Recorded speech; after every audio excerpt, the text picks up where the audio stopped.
મહેસાણા જિલ્લાના કડી તાલુકામાં વ્યાજખોરોના આતંકનો ચોંકાવનારો કિસ્સો ફરી એકવાર સામે આવ્યો છે. મૂળ ઇન્દ્રાડ ગામના અને હાલ સાબરમતી વિસ્તારમાં રહેતા નીલ દેસાઈએ જાન્યુઆરી 2023માં વ્યાજખોરો પાસેથી 1 કરોડ રૂપિયાનું કર્જ લીધું હતું અને આરોપીઓએ ભારે વ્યાજ વસૂલી અને નીલ દેસાઈ પાસેથી કુલ 3 કરોડ રૂપિયા વસૂલ્યા હોવા છતાં પણ વધુ પૈસાની માંગણી ચાલુ રાખી હતી.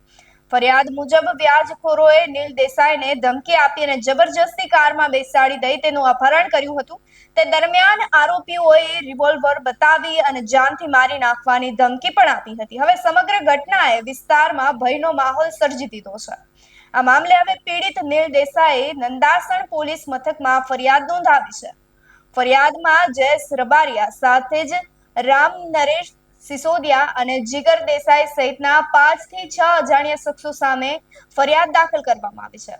ફરિયાદના આધારે નંદાસણ પોલીસે તાત્કાલિક કાર્યવાહી હાથ ધરી છે, જેમાં રામ નરેશ સિસોદિયા નામના આરોપીની ધરપકડ કરવામાં આવી છે.